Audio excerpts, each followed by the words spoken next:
Here we go. Okay. All right, we're rolling now.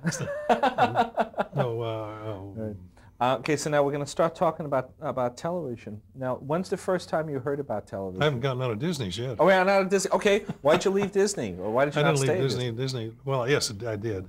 But when I discovered that Jack Warner's going to have to open up the studio again, because it shows how brilliant this guy is. All those people he fired, then he had to hire back, and of course, in the meantime, they found work other places, so he had to top the salaries they were getting then. So it was really kind of typical of Jack Warner. And he put this man in charge of her because he studied that. He went over the whole studio to find out who liked laughter the least. Then he picked that man out to be our producer. In 1998, this is still the case. I just want for the record. So what you would? Okay, so anyway, so they started a production, and I went back again. Yeah. And naturally, I did, because I could.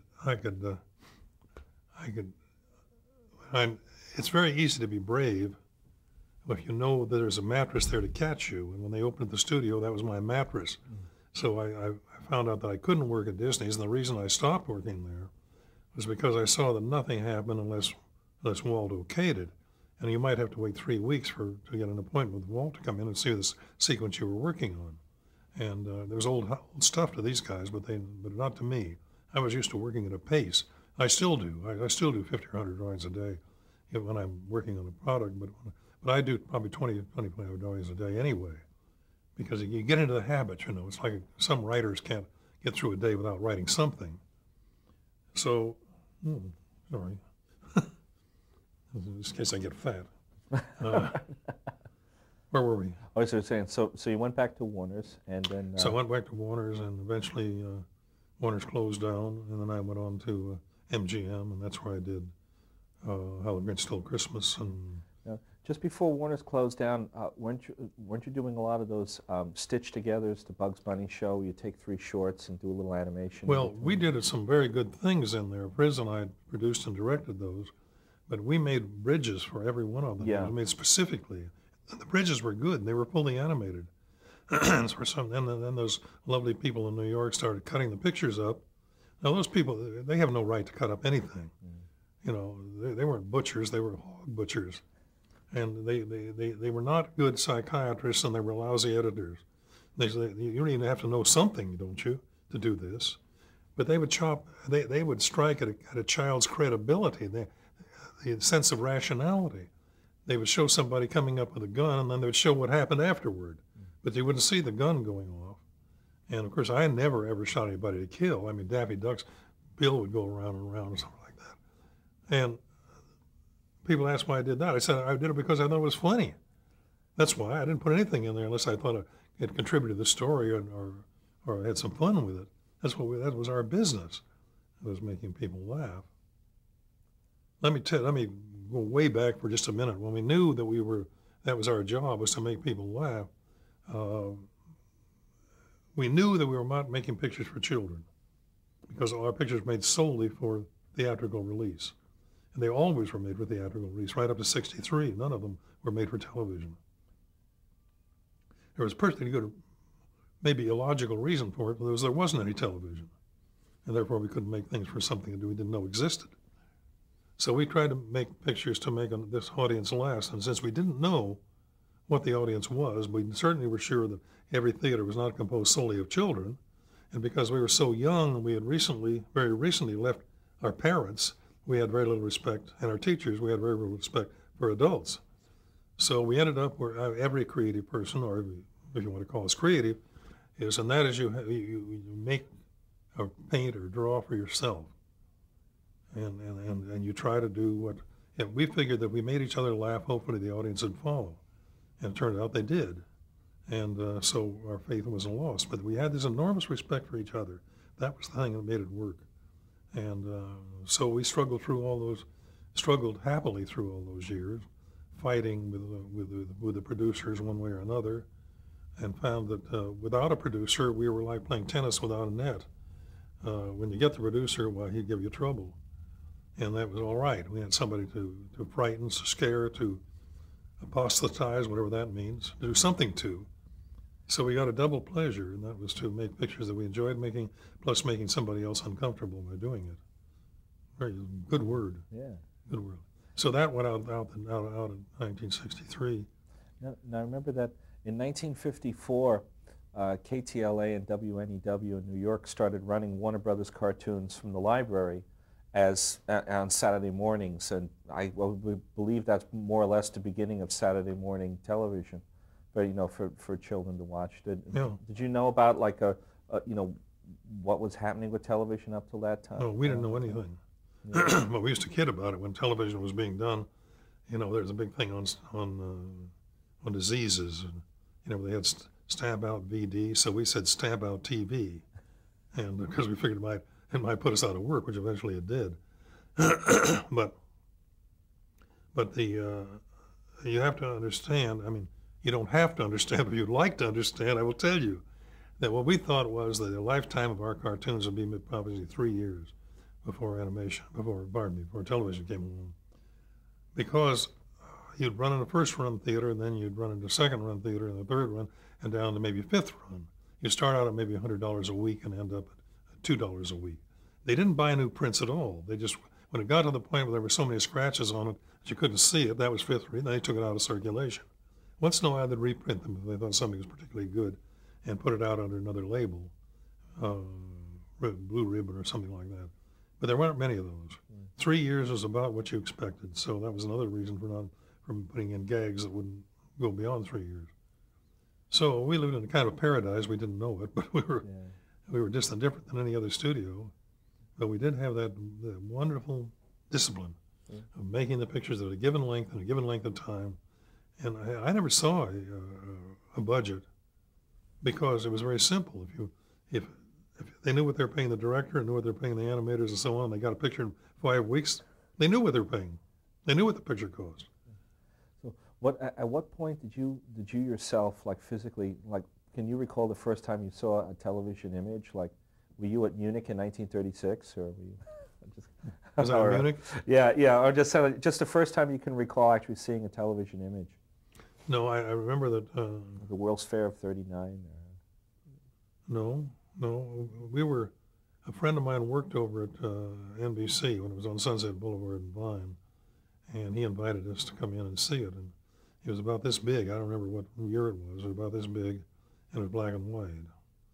But then when they did the color, it was about this big. So it didn't scare me. God, what the hell is that? What harm is that going to do anybody? It's like having a shot or something, or puncturing a boil or something. An ingrown hair. That's what it looked like. Anyway, it never occurred to us that it was that big, because the quality was terrible. Yeah. No, I didn't. I'm not omnipotent in any way. I don't see these things happening, and I go along pretty much with the flow.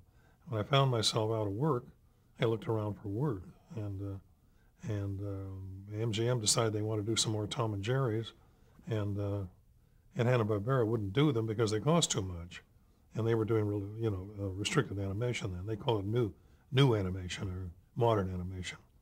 And that didn't change then. It was still done restricted animation. Yeah, that was the Huckleberry Hound and That's Flintstones. right. Again, it was all dialogue. Yeah, the characters ran, but they all ran the same and so on. They knew better than that, but they wouldn't do Tom and Jerry because it would take them as long as they did before. Yeah. And so they had they were trying to live up to what was the big one that was up.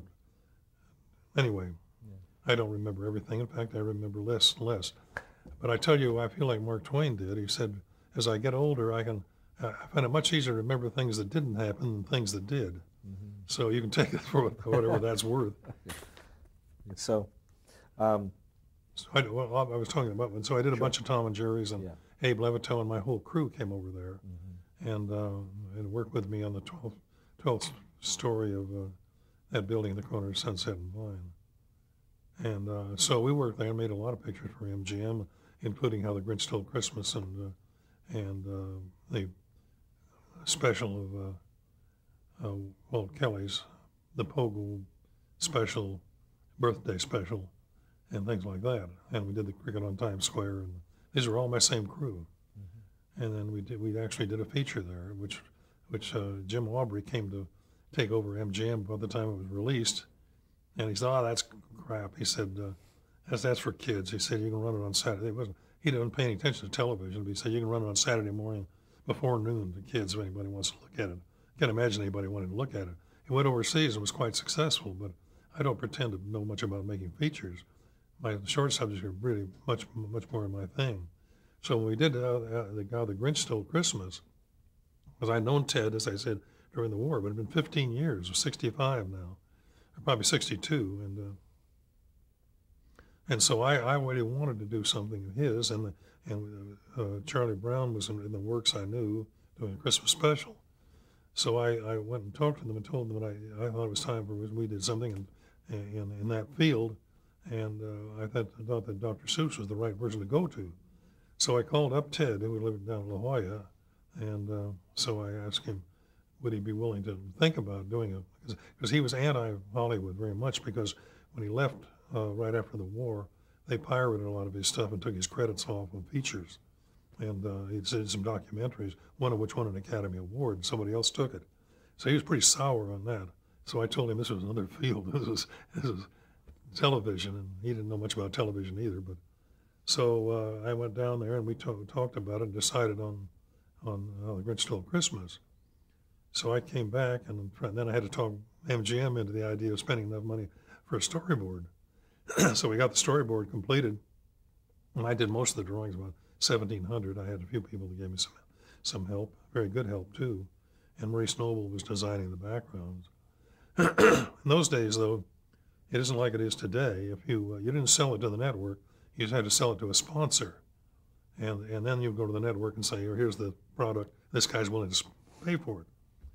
So I went down and I gave 25 different showings of the thing to all the breakfast foods, to all the chocolate people, to everybody, and finally an unlikely group bought it. That was the Foundation for Commercial Banks.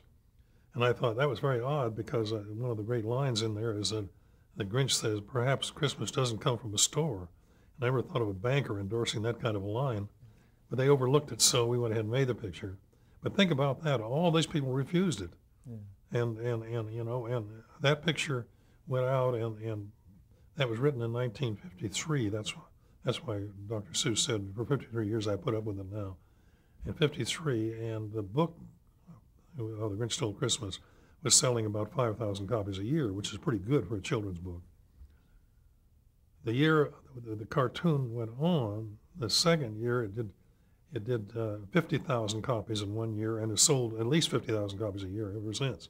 So actually, the book publisher could have paid for it, but it shows the power of television. Yeah. And of course, we got some very good help there, and to me, one of the most important things was my getting Boris Karloff, because a lot of people didn't know how wonderful a narrator he did, and he did a lot of you can still get them, by the way, and it's worthwhile getting that. He did the Just So stories and the Kipling stories, the Jungle Book, and all those wonderful reading.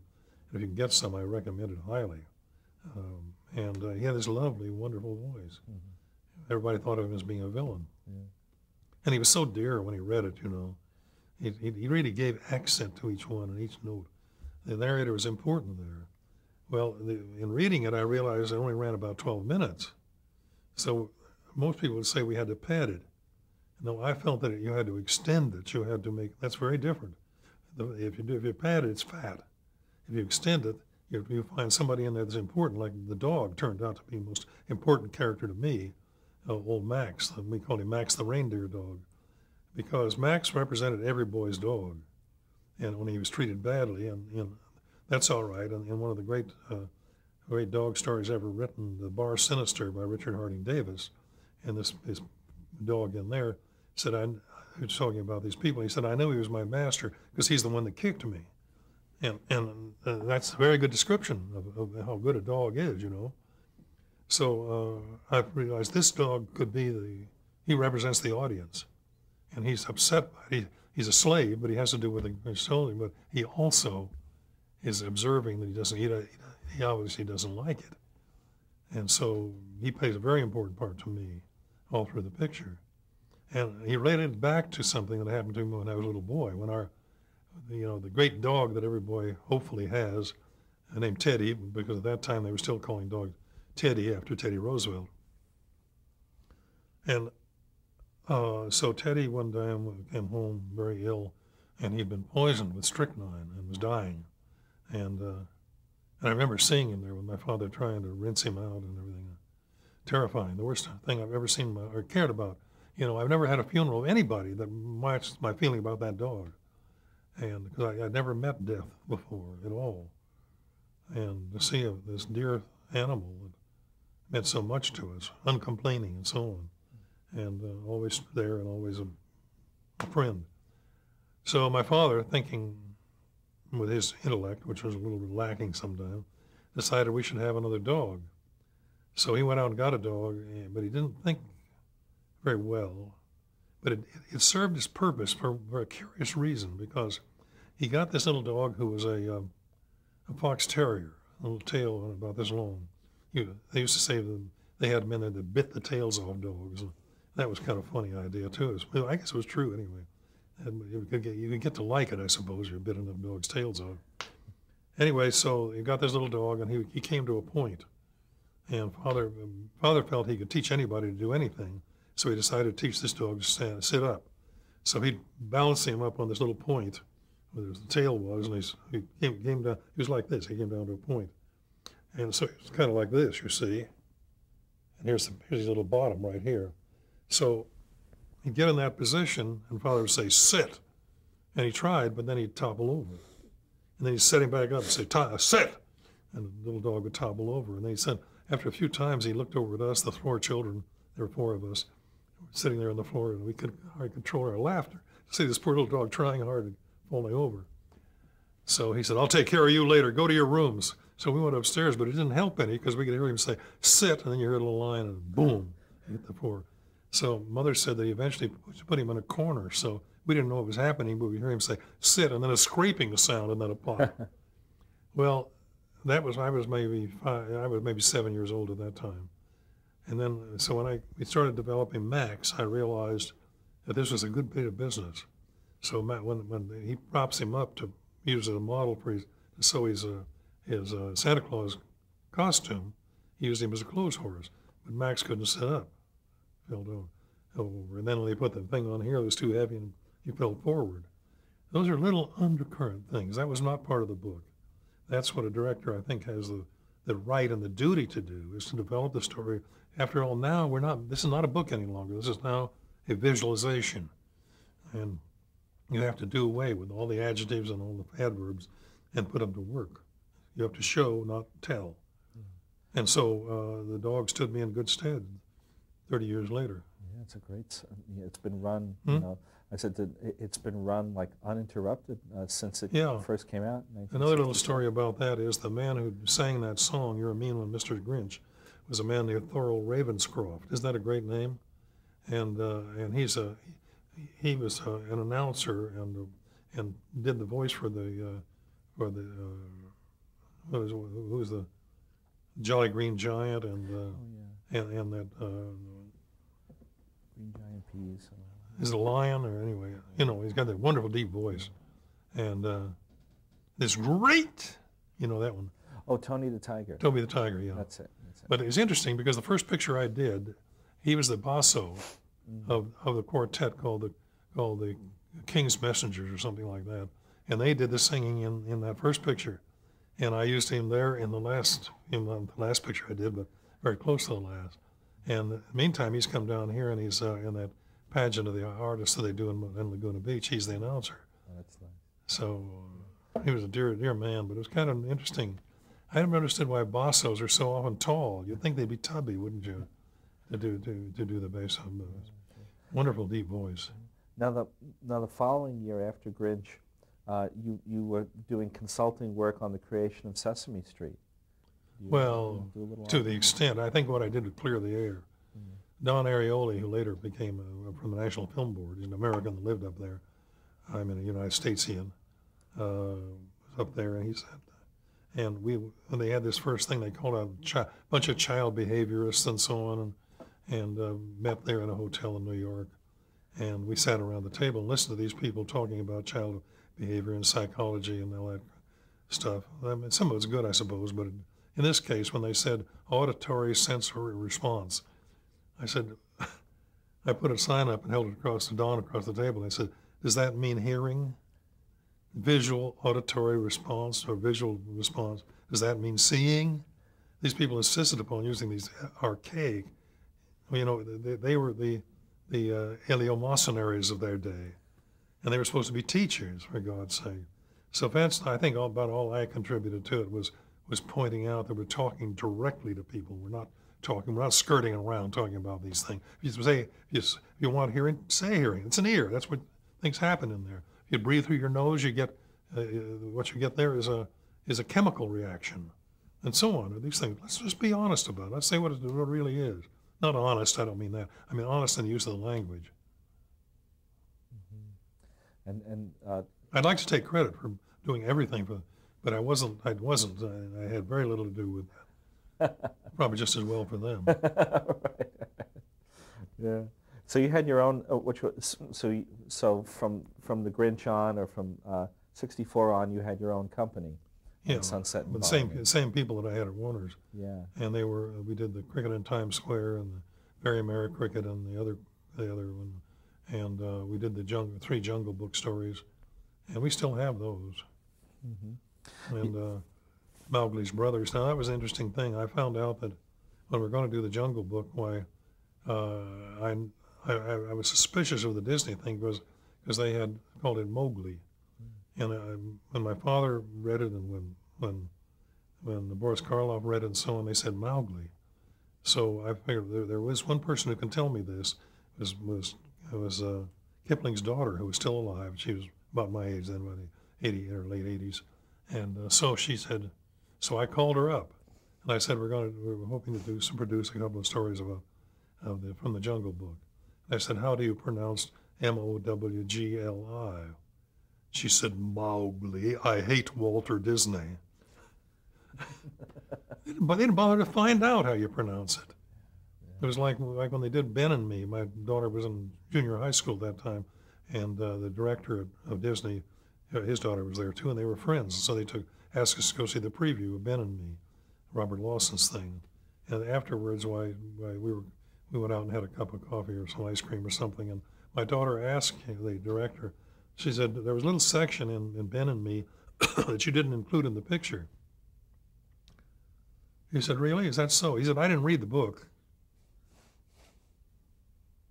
I feel that when they did The Sword and the Stone, I've never, ever seen a Disney picture that I couldn't learn something from. The animation is great, but why didn't they spend the same amount of money on great writers?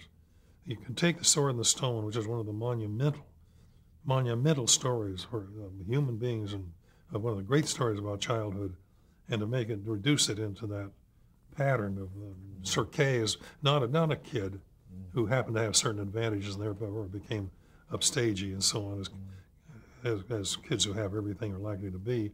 They made him a big stumbling oaf. And that's wrong, And it's too bad because there's great animation wasted on a great story, and so people would have seen The Sword and the Stone on the air. Children for many generations will have seen that and think that's what it's about, and it isn't. So thank God, My Fair Lady. The other one. Some of the stories that were done about what was The Sword and the Stone. What was the name of the one they did? Camelot. Well, that's about it. That's about the book. Yeah. Now, I didn't say in '72. Here's something I didn't know. In '72, you were vice president of children's programming for ABC TV. Wow. Well, you dirty guy. You're getting a little too deep here. Oh, my goodness. I'm guilty of a lot of sins, but that's one I would just as soon forget. Yeah. But what happened was that I'd complained so much, and I was doing pictures at ABC and something like that, and I'd complained so much about children's programming that these guys called my bluff, and they said, "Come over." I wasn't the vice president yet, but they said, "Come over and do something." And so I went over and did this curiosity shop, which wasn't too bad, but it didn't get great ratings. Which is the most important thing. I didn't realize at the time. I thought it was interesting to me. It would probably be interesting to other people. Maybe it did. I don't know. At any rate, then they asked me to be a vice president in charge of children's programming.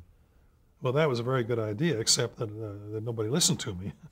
You know, I hadn't been in television, so they figured I didn't know anything. So finally, I heard Johnny Carson say, being a vice president at ABC is like being a dancing master at Forest Lawn, which is a cemetery. And and he was right, you know.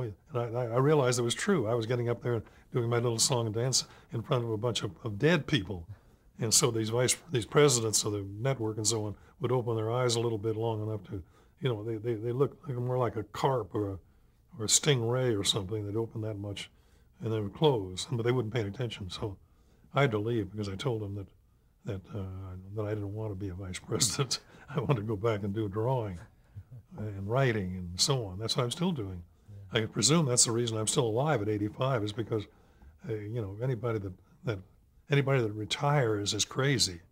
If you can draw a little bit, if you can draw well enough to express what you have in mind, or can write well enough to do the same thing, why would you retire? Incredible. Yeah. Can't imagine it. Yeah. So I think we've worked our way up to the point of we can start to talk about the. Should I call Forest Lawn? Generics. No, not yet. No, okay. You're still in good shape. But how do you know I'm in good shape? Which? No, I don't mean time-wise. That's right. So now we got you've won Chuck, you've won hundreds of awards and honors. Which one to you is the most significant? None of them are significant. I mean, my uncle many years ago, the same uncle that told me about that, said, one thing I want you to keep in mind, he said there's an old Spanish proverb that says the road is better than the inn. And as time went by and I began to, in these latter years when I began to get awards from the screen directors and the actors and even from the actors and the writers and all these people, and the big one this year was from the Minister of Culture of France has awarded me a Chevalier of Arts and Letters to be presented on the 6th of December, unless I live that long. And that I suppose that would startle everybody, but to me it's just another inn. The road's still there. And as long as I'm drawing and writing and so on, that's the road. God